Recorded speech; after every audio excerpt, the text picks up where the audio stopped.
Yan, nagkakandara pa na naman ako mga busing. Kararating ko lang galing sa grocery. Ako po ay sinama na naman ng aking asawa at nagpalagay siya ng baterya ng kanyang relo. Hindi na daw maandar. Yan, nagbabantay ako ng tindahan ay hinatak-hatak na naman niya ako. Kaya lagi na lang ako kinakapo sa oras ng aking mga ginagawa. Nagkakandara pa na naman ako magluto. Tapos pagdating, gutom na daw siya. Nanginginig na daw siya sa gutom.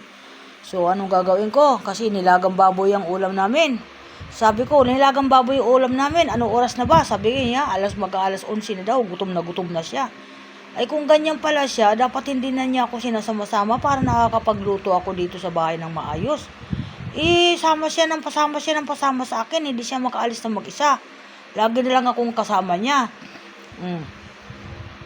At dumaan na rin tuloy ako sa bilihan ko ng mantika at bumili na rin ako ng maraming stock na mantika dahil lagi na uubos yung aking mantika na paninda. Kaya dinamihan ko na para hindi ako bili ng bili habang naka-tricycle kami.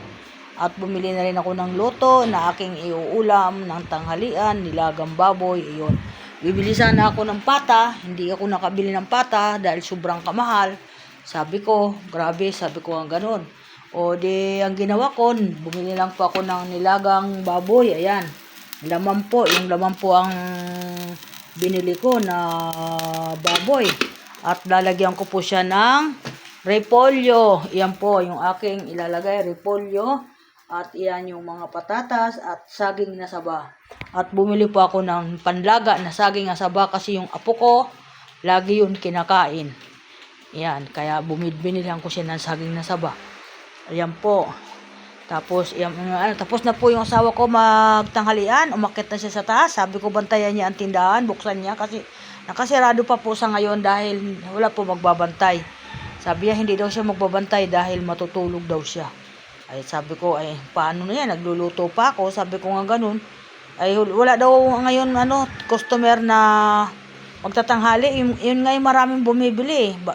Baliktad nga yung kanyang isip eh. Sabi ko nga gano'n hindi talaga kayo maasahan. So, ang ginawa ko, lulutuin ko na lang muna yung aking nilulutong ulam at bago ako pumunta doon sa tindahan, magbubukas po ako. Wala po, ako lang po dito talagang nagalaw sa bahay. Yan po mo nangyayari, hindi ko malalaman kung paano na lang po pag in case emergency may nangyari sa akin, ano na lang ang mangyayari sa kanila. Yun yung iniisip ko, buhay pa ako, kahit sabi ko kawawa talaga sila. Hindi sila marunong magsindi ng kalan, hindi po sila nagluluto ng kanilang pagkain, pati po sa paglalaba, sakop ko pa po, binabayaran ko po yung kanilang labahan. Yan po, ayan. Sana po, pahabain pa ho yung buhay ko ng Panginoon at nakaawa sila kapag ako'y nawala na sa kanila. Thank you so much. Di bali yung mga anak kong iba kasi magagaling na sila, talagang kahanga-hanga na sila.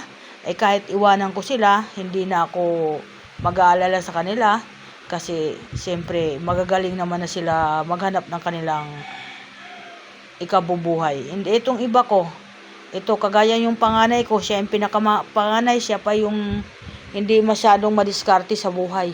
Pati pag lalaban ng damit niya, hindi kaya. Pati pagtutupi ng damit niya, hindi kaya. Kaya lang niya gawin, maglinis lang ng bahay. In lang po ang mangyayari, hindi ko alam. Tabagay, wala na ako noon. Hindi ko na alam kung anong ginagawa nila. Kaya, sana po pahabain pa ang buhay ko para sa kanila. Thank you so much sa lahat ng mga busing. Welcome to my vlog. Ito naman po ako. Medyo nga ako ngayon pagod. Kaya ganyan na ako magsalita. Minsan paputol-putol. Kasi nga minsan nahirapan ako huminga pag lalo na pag napapagod ako. Iyan po ako, ganun ako. Kaya sabi ko, awa ng Diyos, kahit papaano ay nandito pa ako pinapalakas. At siguro may plano pa din ako, kaya ganun ang Panginoon. Sobra akong nagpapasalamat sa Kanya kasi isipin mo naman, napakahaba na ng panahon na aking pagtitik ng aking mga maintenance ay malakas pa din ako. Thank you so much sa lahat. Welcome to my vlog. I love you to sa inyo mga follower at mga viewer, sa lahat ng mga busing. Maraming salamat sa Facebook, sa TikTok, sa YouTube, kay Sir Mita. Marami po salamat sa iyo. Thank you po sa lahat ng mga sumisuporta sa akin. Maraming salamat. Okay, bye-bye. Bye-bye po.